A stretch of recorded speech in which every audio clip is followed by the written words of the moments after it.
Welcome to Not Milk Never Milk. Subscribe if you're lactose intolerant.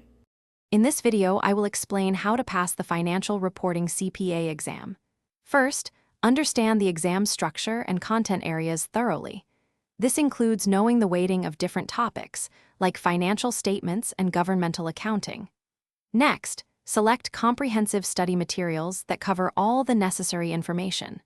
Finally, create a disciplined study schedule, aiming for consistent daily progress. A structured approach is key to mastering the vast amount of material and achieving your passing score.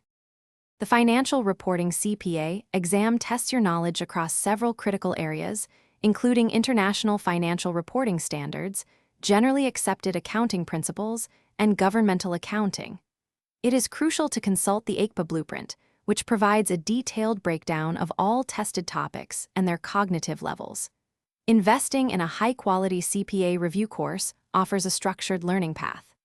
Additionally, supplementing your primary course with extra practice questions from various sources can significantly enhance your preparation.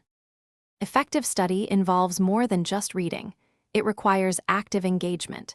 Take detailed notes and create your own summaries to reinforce learning. Dedicate a significant portion of your study time to practicing multiple-choice questions and task-based simulations. Critically review every incorrect answer to identify knowledge gaps and strengthen your understanding.